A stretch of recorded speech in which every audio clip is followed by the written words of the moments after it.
Hello વિદ્યાર્થી મિત્રો, હું છું પાર્થ મારડિયા અને સ્વાગત છે તમારું મારી આ ચેનલ લર્ન બાય પાર્થમાં. તો આપણે આગલા લેક્ચરમાં આપણે દાખલા નંબર 6 કર્યો હતો અને અત્યારે તો હવે આપણે દાખલા નંબર 7મો કરવાનો છે. જો હજી તમને શેર મૂડીમાં કોઈને પણ વાંધો આવતો હોય અથવા તો તમારા મિત્રોને વાંધો આવતો હોય તો તમારે વિડીયો શેર કરવાનો છે, બરાબર. અને જો વિડીયો સારા લાગતા હોય તો તમારે સારી કોમેન્ટ કરવાની છે કે ભાઈ હા સર તમે શીખવાડો છો અને અમને આવડી જાય છે, બરાબર. તો હવે વિડીયો આપણે અત્યારે ચાલુ કરીએ છીએ. દાખલા નંબર 7મો છે. રકમ તમને સાઈડમાં દેખાતી હશે, જોઈ લો. ચાલો, તો એમાં સૌથી પહેલા નાગપુરની પાગેદાર સુગર લિમિટેડે 10 રૂપિયાનો એક એવા 12 લાખ ઇક્વિટી શેર જાહેર જનતામાં બહાર પાડ્યા. કેટલા equity share? 12 lakh equity share જાહેર જનતામાં બહાર પાડ્યા. અને કંપનીને 13,50,000 ઇક્વિટી શેર ઉપર અરજીઓ મળી છે. ચાલો આપણે સાથે સાથે લખતા જઈએ.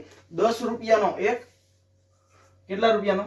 10 રૂપિયાનો એક એવા 12 લાખ ઇક્વિટી શેર જાહેર જનતામાં શું કર્યા હતા? બહાર પાડેલા હતા. પણ અરજી આપણને મળી કેટલી? 13,50,000 અરજીઓ આપણને મળી. 13,50,000 અરજી મળી. ચાલો, 13,50,000 અરજી મળી હતી તો આપણે રાખવાની હતી કેટલી ટોટલ અરજી? ટોટલ તો આપણે જેટલી બહાર પાડી હોય એટલા જ મંજૂર કરવાના હોય. તો અહીં જો 12 લાખ અરજી આપણે અહીં લખવાનું મંજૂર, અને અહીંયા વધી કેટલી? તો ભાઈ 13,50 માંથી 12 લાખ બાદ કરો તો 1.5 લાખ વધી. તો 1.5 લાખ શું કરવાની હોય? ના મંજૂર કરવાની હોય. તો અહીં લખવાનું ના મંજૂર. ચાલો, આટલું સમજાઈ ગયું. હવે જો સૌથી પહેલા એમાં શું કર્યું, અને વધારાની અરજીઓ છે એ નામંજૂર કરવામાં આવી અને શેરના નાણાં પરત કરવામાં આવ્યા. અરજી વખતે કેટલા રૂપિયા છે? 2.5 રૂપિયા. ચાલો, અરજી વખતે 2.5 રૂપિયા, મંજૂરી વખતે 2.5 રૂપિયા. પ્રથમ હપ્તા વખતે જો હજી પ્રથમ હપ્તા વખતે કેટલા છે? 2 રૂપિયા.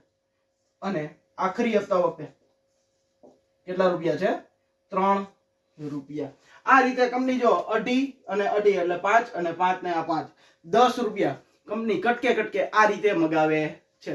ચલો, પછી આપણને શું લખેલું છે જો હજી તો ભાઈ ઐશ્વર્યા કે જેના 960 શેર, એક ઐશ્વર્યા હશે એની પાસે કેટલા શેર છે? કંપનીના 960 શેર છે. તો ચાલો હવે સૌથી પહેલા આપણે અહીં લખી નાખવાનું શું? ભાઈ સૌથી પહેલા આપણે અહીંયા લખી મળવાના બાકી.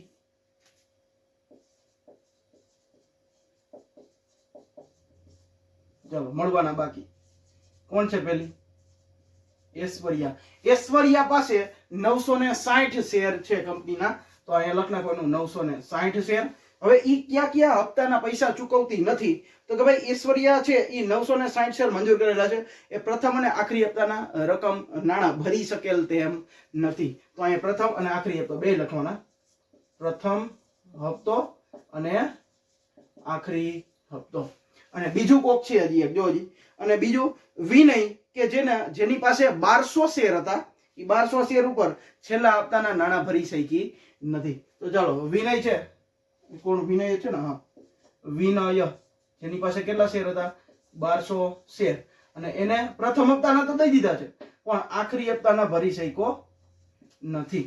તો આ રીતે બેના નાણાં શું કર્યા? નાણાં ઈ ભરી શક્યા નથી. પછી જો છેલ્લા હપ્તાના નાણાં ભરી શકેલ તેમ નથી, અને આ સિવાય બાકીના શેરહોલ્ડર્સ પાસેથી સમયસર બધી જ રકમ ટોટલ મળી ગઈ હતી. અને ઐશ્વર્યા અને વિનયે પાછળથી આ બાકી હપ્તાની રકમ છે ઈ આપણને ચૂકવી દીધી હતી. એટલે જો આ ચારે ચાર સ્ટેજ પૂરા થાય અને પછી આપણને રૂપિયા પાછા આવશે. શેના? તો કે ભાઈ આ બેના જે રૂપિયા બાકી છે એ રૂપિયા આપણને પછી આવશે, બરાબર. તો આપણે છેલ્લે એની એક આમનોંધ કરશી. એટલે ટોટલ કેટલી આમનોંધ થશે? જો હજી આ 4 સ્ટેજ છે તો 4 સ્ટેજની 2 આમનોંધ એટલે 8 આમનોંધ ઈ, અને એક આમનોંધ જે મળવાના બાકી છે એની છેલ્લી એક, જે આપણને પૈસા આપણને મળી જાય છે એની એક આમનોંધ, એટલે 9 આમનોંધ આ દાખલામાં થશે. તો ચાલો, સૌથી પહેલા હવે જ્યારે કંપની શેર બહાર પાડે, બરાબર, ત્યારે બેંકમાં સામેથી રૂપિયા આવે તો ઉધાર. બેંક ખાતે ઉધાર કરી નાખવાનું અને જમા શું કરવાનું? શેના રૂપિયા આવે છે? તો કે ભાઈ અરજીના રૂપિયા આવે છે, તો અરજી ખાતું શું કરવાનું? જમા કરી નાખવાનું. ચાલો, હવે સૌથી પહેલા બધાયનું કેલ્સી હાથમાં. પહેલું બેંકમાં રૂપિયા આવે તો ઉધાર, બેંક ખાતે ઉધાર, બેંક ખાતે ઉધાર. કેટલા રૂપિયા? તો ભાઈ 13,50,000 અરજી આપણને મળી છે, તો 13,50,000 ગુણ્યા અરજી વખતેની રકમ કરવાની હોય. અરજી વખતે કેટલા છે? 2.5. તો અહીં લખવાનું 1350 ગુણ્યા 2.50 અથવા તો 2.5 જે હોય.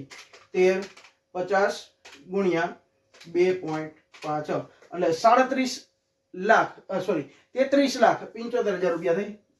33,75,000 રૂપિયા.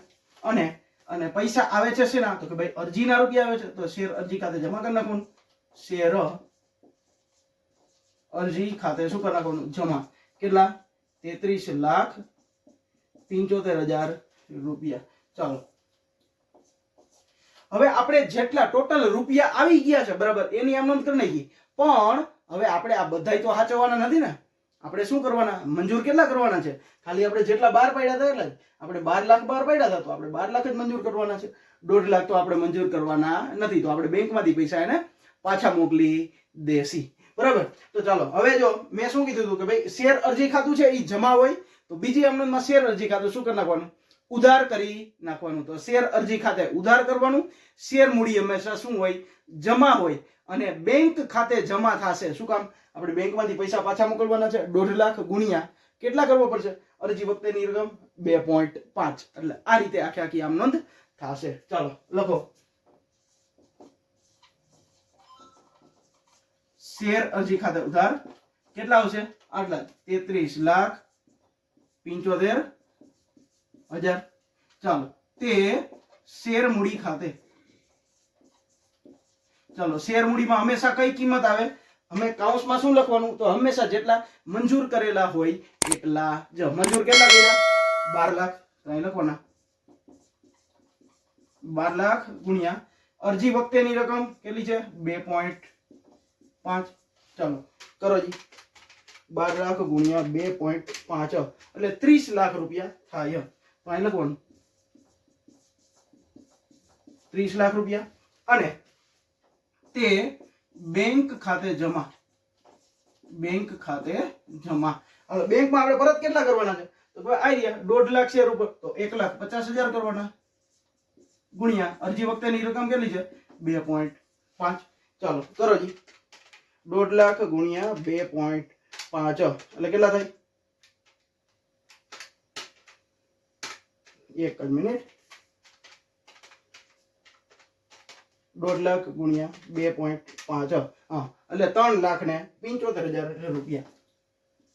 3,75,000 રૂપિયા. ચાલો સમજાણું કઈ રીતના આખી આમનોંધ થઈ? ત્રીજી આમનોંધ શું થયું? તો કે ભાઈ સૌથી પહેલા જેટલી ટોટલ અરજી આપણને મળી હતી એ અરજીના રૂપિયા આપણે શું કર્યા? પહેલા જમા કર્યા. એટલે અરજી ખાતે જમા કર્યા. બરાબર. પછી હવે આપણે કેટલા ફાળવવાના હતા? કેટલા આપણે મંજૂર કરવાના હતા? તો ભાઈ 12 લાખ શેર જ આપણે મંજૂર કરવાના હતા. બાકી તો આપણે ના મંજૂર કરવાના હતા. ના મંજૂર કરીએ એટલે બેંકમાંથી પૈસા આપણે પરત મોકલી દેવાના. ચલો એટલે આ રીતે આખી આમ નોંધ થઈ. હવે પેલું સ્ટેજ પૂરું થયું અરજીનું. હવે કયું આવશે? મંજૂરીનું સ્ટેજ આવશે. તો મંજૂરીના સ્ટેજમાં સૌથી પહેલા કંપનીએ શેર હોલ્ડર્સ પાસેથી પૈસા મગાવવા પડે. બરાબર. મગાવવા પડે એની આમ નામ શું આવે? તો ભાઈ સૌથી પહેલા મંજૂરીના પૈસા મગાવવાના છે તો મંજૂરી ખાતે ઉધાર કરવાનું અને શેર મૂડી ખાતે શું કરી નાખવાનું? જમા કરવાનું. કારણ કે શેર મૂડી હંમેશા શું હોય? જમા હોય. તો ચાલો ત્રીજી આમ નામમાં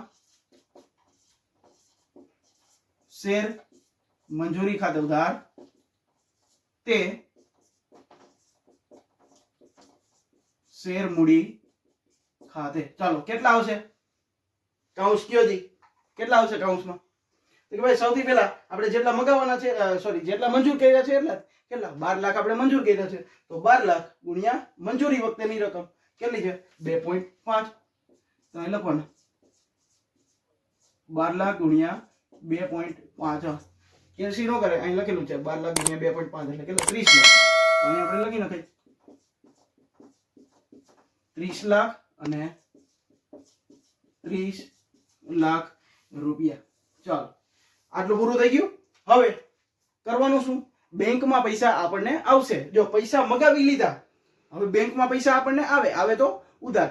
બેંક ખાતે ઉધાર કરી નાખવાનું, જમા શું કરવાનું?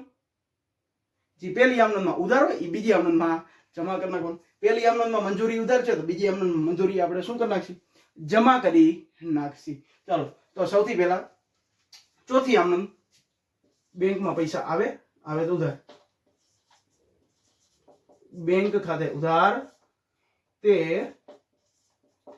શેર મંજૂરી ખાતે. ચાલો, બેંકમાં પૈસા આવશે. કેટલા આવશે? પૂરેપૂરા આવી જાય છે. આપણને એવું તો કઈ કીધું નથી કે મંજૂરીના રૂપિયા છે એ આ વ્યક્તિએ ચૂકવા નથી, પણ મંજૂરીના તો આપણને 30 લાખ રૂપિયા મળી જાય છે.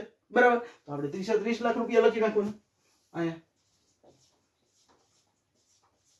30 લાખ રૂપિયા. ચાલો, હવે પાંચમી આમનોંધમાં હવે જો બે સ્ટેજ પૂરા થઈ ગયા. હવે ત્રીજું સ્ટેજ કયો છે? પ્રથમ અને આખરી હપ્તામાં સૌથી પહેલા પ્રથમ હપ્તો. જો પ્રથમ હપ્તાના સૌથી પહેલા નાણાં શું કરવા પડે? બધાય નાણાં તો પહેલા મગાવી જ લેવાના. બરાબર, તો નાણાં આપણે મગાવવાના પૂરેપૂરા શેર ઉપર. મગાવવાની આમનોંધ શું થાય? આ રહી સેમ ટુ સેમ, ખાલી એ મંજૂરી છે એની જગ્યાએ શું થઈ જાય? ખાલી પ્રથમ હપ્તો. ચાલો, શેર પ્રથમ હપ્તા ખાતે ઉધાર. શેર પ્રથમ હપ્તા ખાતે ઉધાર. કૌંસમાં શું આવશે? કેટલા રૂપિયા? કેટલા શેર હતા? 12 લાખ શેર. અને પ્રથમ હપ્તા વખતે રકમ કેટલી હતી? 2 લાખ. ચાલો, 12 લાખ શેર ગુણ્યા 2 રૂપિયા એટલે 24 લાખ. તે શેર મૂડી હંમેશા શું હોય? જમા હોય. તો તે શેર મૂડી ખાતે જમા કરી નાખવાનું.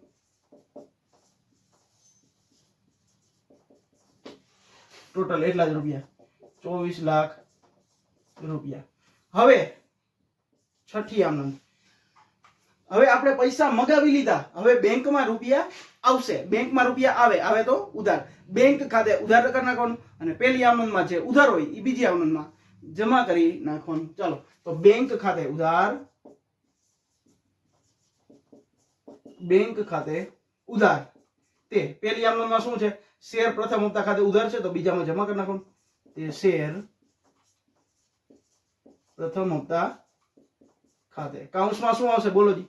તો હવે આપણે જોવાનું કે ભાઈ ટોટલ આપણે 24 લાખ રૂપિયા આપણે શેર હોલ્ડર્સ પાસેથી મગાવવાના હતા, પણ કોઈ એક વ્યક્તિ છે એને પ્રથમ હપ્તાની રકમ ચૂકવી નથી. કોણ છે ભાઈ? આ ઐશ્વર્યા. ઐશ્વર્યાએ 960 શેર ઉપર પ્રથમ હપ્તાની રકમ ચૂકવેલી નથી. આપણે કેટલા શેર ઉપર મગાવવાના હતા? 12 લાખ શેર ઉપર મગાવવાના હતા. તો 12 લાખ શેર ઉપર મગાવવાના હતા તો આપણને 960 ઉપર મળ્યા નહીં, તો 960 12 લાખ માંથી 960 માઇનસ કરી નાખાય એટલે કેટલા વધે? 11,99,040 શેર વધે. કેટલા? 11,99,040 શેર વધે. એને ગુણ્યા આપણે પ્રથમ હપ્તાની રકમ કેટલી છે? 2. તો આ તો પૈસા આટલી અરજીના તો રૂપિયા આપણને મળી ગયા હોય ને. 960 શેર ઉપર જ આપણને પૈસા નથી મળ્યા, બાકી તો પૈસા બધા આપણને મળી ગયા. તો આટલા શેર ઉપર આપણને પૈસા મળી ગયા છે તો એને ગુણ્યા 2 કરી નાખવાના એટલે કેટલા? 23,98,080 રૂપિયા આપણને મળી ગયા હશે. 23,98,080 રૂપિયા. 23,98,080 રૂપિયા. આટલા રૂપિયા આપણને શું થયા છે? મળી ગયા હશે. ચાલો, એટલે આ પ્રથમ હપ્તાનું આખું સ્ટેજ આપણે શું થયું અહીંયા પૂરું થઈ ગયું. હવે છેલ્લું સ્ટેજ એટલે કયું સ્ટેજ? કે ભાઈ આખરી હપ્તાનું સ્ટેજ. હવે આખરી હપ્તામાં એ જ રીતના આ બે સેમ આમ નોંધ અહીંયા લખવાની. ખાલી કરવાનું શું? અહીંયા પ્રથમ હપ્તા છે ને આખરી હપ્તા કરવાના, અહીંયા પ્રથમ હપ્તા છે ને આખરી હપ્તા કરવાના. બીજું કાંઈ અઘરું નથી. ચાલો, તો લખવાનું શું? ભાઈ શેર આખરી હપ્તા ખાતે ઉધાર તે શેર મૂડી ખાતે. હવે જો આખરી હપ્તાનું શું આપણે ટોટલ પેલા પૂરેપૂરા ઉપર મગાવી જ લેવાના પૈસા. ચાલો, તો ભાઈ 12 લાખ શેર ઉપર આપણે કેટલા રૂપિયા મગાવવાના છે? આખરી હપ્તાના રૂપિયા કેટલા છે? જોજી કે ભાઈ આખરી હપ્તાના 3 રૂપિયા છે તો 12 લાખ ગુણ્યા 3 કરવાના. 12 લાખ ગુણ્યા 3 એટલે 12 તેરીને 36 લાખ રૂપિયા થાય. 36 લાખ રૂપિયા આપણે ટોટલ મગાવવાના હતા. ચાલો આટલું સમજાઈ ગયું. હવે જો 36 લાખ રૂપિયા આપણે મગાવ્યા પછી હવે કોણે કોણે નથી દીધા એ તો આપણે જોવું પડે ને કે આ 36 લાખ બધા રૂપિયા આવી ગયા એવું તો આપણે નથી. જો અહીંયા કોણ આખરી હપ્તાના બે વ્યક્તિ પૈસા નથી દેતા. એક તો 1200 શેર કોની પાસે છે? વિનય પાસે અને ઐશ્વર્યા પાસે 960 શેર છે. એટલે જો 1200 શેર 1200 ગુણ્યા 960 એટલે કેટલા થાય? 1200 પ્લસ 960 એટલે 2160 શેર. 2160 શેર છે બરાબર. એની 2160 શેર ઉપર આપણને આખરી હપ્તાની રકમ ચૂકવી આપણને મળી નથી. તો 2160 ગુણ્યા આખરી હપ્તા કેટલા છે? 3. તો આટલી આપણને ચૂકવી નથી. તો હવે જો ટોટલ 12 લાખ શેર હતા. 12 લાખ શેર માંથી આપણને 2160 શેર ઉપર આપણને પૈસા મળ્યા નથી. તો કેટલા શેર ઉપર પૈસા મળ્યા છે જોઈ લ્યો જી કે ભાઈ 12 લાખ માંથી આ 2160 શેર બાદ કરી નાખો તો કે ભાઈ 11,97,840 શેર ઉપર તો આપણને પૈસા મળી ગયા છે બરાબર. તો બેંકમાં પૈસા આવે તો ઉધાર. બેંક ખાતે ઉધાર કેટલા શેર ઉપર? કે ભાઈ 11,97,840 શેર ઉપર આપણને 3 રૂપિયા આપણને મળી ગયા હશે. તો ચાલો 11,97,840 એને ગુણ્યા આપણે 3 કરીએ એટલે કેટલા રૂપિયા થાય? 35,93,520 રૂપિયા.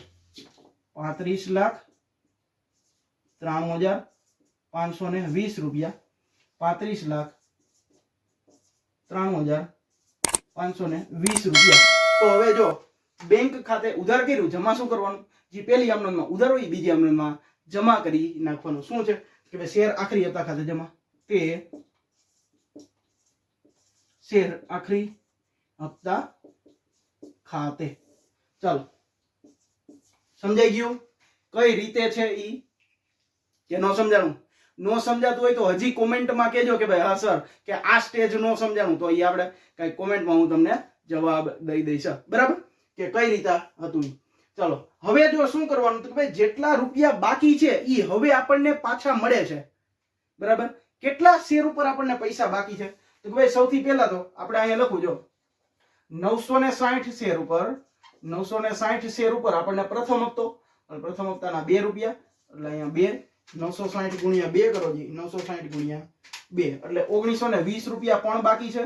અને આખરી હપ્તાએ તો આ બે પૈસા નથી દીધા ને એટલે 2160 શેર ઉપર એટલે 2160 ગુણ્યા કેટલા? 3 રૂપિયા.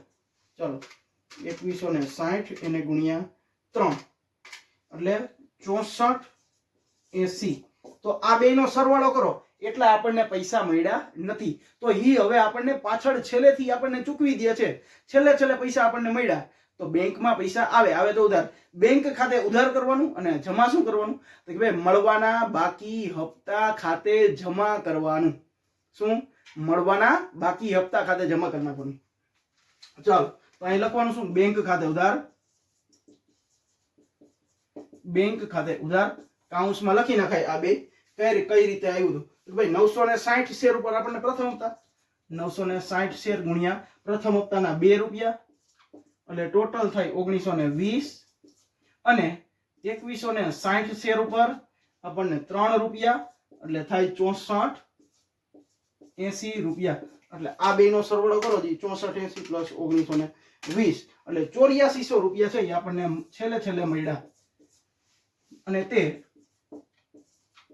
મળવાના બાકી હપ્તા ખાતે જમા કરી નાખવાનું 8400 રૂપિયા. ચાલો સમજાઈ ગયો? આખો દાખલો અહીંયા પૂરો થાય છે. તમારે સ્ક્રીનશોટ પાડવો હોય તો તમે પાડી લેજો. ચાલો